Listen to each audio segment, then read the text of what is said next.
सत्संग के इस पावन अवसर पर संतों महापुरुषों के जीवन के अनुभव को, उनके रास्ते को, उनकी शिक्षाओं को हम अपने जीवन में कैसे उतारेंगे, कुछ इस बात को जानने समझने के लिए हम आज यहाँ बैठे हैं। बहुत समय के बाद, वर्षों के बाद ये अवसर आया है इस गांव में आपके बीच में सत्संग का आयोजन हो रहा है। ऐसे अवसर जब हमें अपने जीवन में मिलते हैं तो उसके साथ साथ बहुत कुछ हमारे जीवन में, हमारे जीवन को नई दिशा देने के लिए ऐसे गुप्त मार्ग, ऐसे साधन छुपे होते हैं जिसे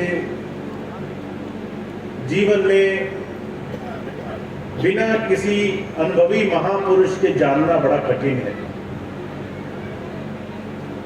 जितने भी धर्म, जितने भी शास्त्र, जितने भी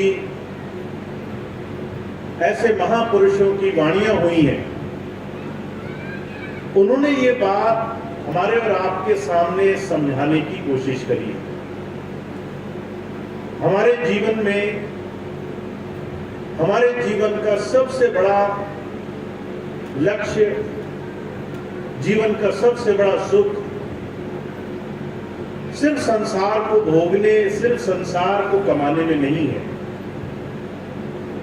अगर आपको इस बात का यकीन ना हो तो आप संसार में हर एक वर्ग के इंसान के जीवन की तरफ नजर मार कर देखें।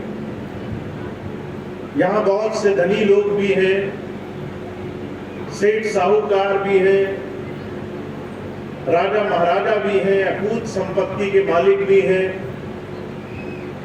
दुनिया में हर तरह का वैभव, हर तरह का धन संपत्ति, दुनिया की कीमती से कीमती चीज कमाने वाले लोग मौजूद हैं संसार में, और फिर भी उन्हें अपने जीवन का समय काल, अपनी उम्र, अपना जीवन समाप्त करके कहीं जाना ही होता है।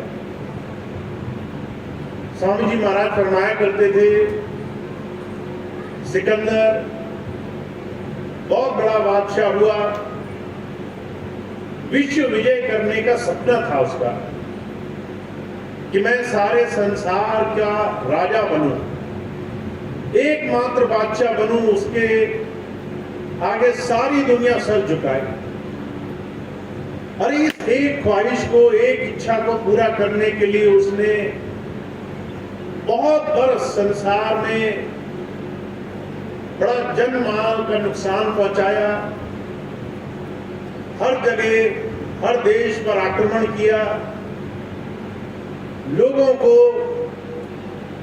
ऐसे जलाया, ऐसे मारा पीटा जैसे किसी इंसान के जीवन की कोई कीमत ना हो, सिर्फ एक लालसा में कि मैं विश्व विजयी बनूं। उससे ज्यादा क्रूर राजा नहीं हुआ। और जब वो धीरे धीरे हिंदुस्तान आया विश्व विजय के सपने को लेकर के, और उसके सामने एक ऐसी परिस्थिति आई कि उसके शरीर में कुछ ऐसा रोग लग गया जिसका इलाज मिलना बड़ा मुश्किल था। जब उसने हकीमों को बुलाया, बड़े बड़े वैद्यों को बुलाया कि मुझे ठीक करो, अपनी सारी संपत्ति उन्हें देने का वादा किया। सबने जब मना कर दिया कि आपको हम बहुत ज्यादा दिन जिंदा नहीं रख सकते, आपको ऐसा रोग लगा है, तो ऐसा विश्व विजयी राजा जो मरने से पहले जब जाने लगा तो उसने भी ये बात दुनिया के सामने कह करके गया। कहा सिकंदर जैसा बादशाह जो सारी दुनिया का वाली था, गया जब वो दुनिया से तो दोनों हाथ खाली था। जब सिकंदर दुनिया से कुछ नहीं ले गया, जब बड़े बड़े राजा महाराजा संसार से कुछ नहीं ले गए, जब दुनिया के बड़े बड़े सेठ साहूकार संसार में हमेशा बने नहीं रहे, अपनी उम्र समाप्त करके उन्हें भी संसार से जाना पड़ा, तो वो कौन सी चीज है जिसके लिए हमें सच में संसार में कोशिश करनी चाहिए? अगर दुनिया की सब चीजें यही छूट जानी है तो दुनिया की भौतिकता संसार की सबसे बड़ा लक्ष्य नहीं हो सकता। इसलिए जब संत महापुरुष आते हैं वो भौतिकता से, दुनियादारी से, धन दौलत से ऊपर की बात करने के लिए आते हैं। कहते हैं आपको रुपया पैसा खूब मिलेगा, पर वो आपसे यही छुड़ा लिया जाएगा। जब आप जाओगे तो आपको वो ऐसा एक कपड़ा जिसे कफन कहते हैं, वो ऐसा कफन का कपड़ा पहनाएंगे जिसमें न जेब होती है, न सामान छुपा लेने की जगह होती है। आप कोशिश भी करोगे कि मैं अपनी चीज छुपा के ले जाऊं तो आप ले जा नहीं पाओगे।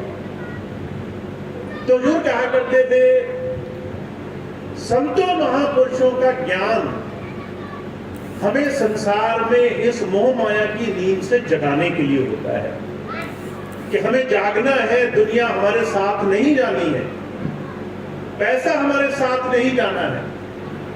इसका मतलब ये नहीं कि संसार की कोई कीमत नहीं है। इसका मतलब ये भी नहीं कि आपकी जिम्मेदारी, आपका दायित्व, आपके कर्तव्य का कोई संसार में लेना देना नहीं है।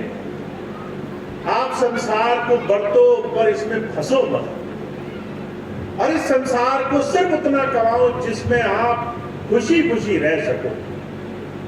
पर उसके साथ हमारे इस मनुष्य जीवन का एक बड़ा भारी लक्ष्य भी है, और वो लक्ष्य है हमें अपने जन्मने के कारण की खोज करना। आखिर हम संसार में क्यों भेजे गए? पैसा इकट्ठा करने भेजे गए होते तो साथ ले जा पाते, जमीन बनाने के लिए भेजे गए होते तो सारी जमीनें साथ ले जाते, अगर परिवार के लिए भेजे गए होते तो सारा परिवार अंत समय हमारे साथ ही चल देता। पर दुनिया की ये सारी चीजें हमारे शरीर तक हमारा साथ निभाती हैं। इसीलिए हुजूर कहा करते थे, मनुष्य जीवन के सच्चे उद्देश्य को सिर्फ संत महापुरुष संसार में हमें जगा करके जीते जी सिखाने की कोशिश करने के लिए आते हैं। हमारे स्वामी जी महाराज अक्सर एक बड़ी सुंदर मिसाल फरमाया करते थे। एक बार एक राज में राजा जो है मर गया, लोगों ने देखा उसका कोई वारिस नहीं है तो क्या करें, तो उन्होंने एक नियम बनाया कि हम किसी इंसान को इस राज्य का 5 साल के लिए राजा बनाएंगे, और 5 साल के बाद राज्य के पास एक बड़ा खूंखार जंगल लगता था, वहां छोड़ देंगे। वहां से आते वक्त जो पहला आदमी दिखेगा उसको फिर 5 साल का राजा बनाएंगे। ये परंपरा चलती रही। हर 5 साल में राजा चुना जाता था, राजपाट करता था, भोग विलास में रहता था। 5 साल उसे ये सुध नहीं आती थी कि मैं कभी गरीब था, आज राजपाट में आ गया, आखिर इसके पीछे का अर्थ क्या है। जैसे ही पैसा मिला, दुनिया की कीमती चीजें मिली, तो वो उन्हीं में 5 साल भोगों में लग करके जीवन गुजारता था, और 5 साल बाद उसे जंगल में छोड़ देते थे जहां जंगली जानवर उसे खा लेते थे। कभी किसी ने नहीं सोचा 5 साल बाद मेरा क्या होगा। वही हालत हमारी आपकी है। हम सारा जीवन जब संसार में रहते हैं तो सोचते हैं हमारा कुछ बुरा नहीं होगा। महाराज जी मिसाल फरमाया करते थे, जब हम किसी की अंतिम यात्रा में उसके साथ जाते हैं तो हम कहते हैं राम नाम सत्य है, हम उसे सच्चा मानते हैं। जब उसको हम अग्नि के हवाले करते हैं तो हम देखते हैं कि ये तो चला गया, पीछे परिवार छोड़ गया, घर छोड़ गया, कहीं ऐसा ना हो हमें भी संसार से जाना पड़े। हमें उस दिन ये याद आती है कि ये गया, हमें भी तो जाने का समय आएगा। और जैसे ये उल्टे पांव घर को आते हैं, वैसे ये बात भूल करके सबसे पहले संसार के भोगों में लग जाते हैं। मुझे कहा करते थे उस राजा की भी मोह माया में ऐसी स्थिति हुई। 5 वर्ष के लिए राजा बदलते रहे, 5 वर्ष बाद मौत के हवाले किए जाते रहे। एक दिन एक आदमी आया, उसने देखा मैं राजा तो बन गया, और 5 साल बाद मेरा क्या होगा वो मुझे अभी से जान लेना है। उसने किसी विद्वान से पूछा, लोगों ने बताया जंगल में छोड़े जाओगे। तो राजा पहले ही गया देखने के लिए कि जंगल कैसा है।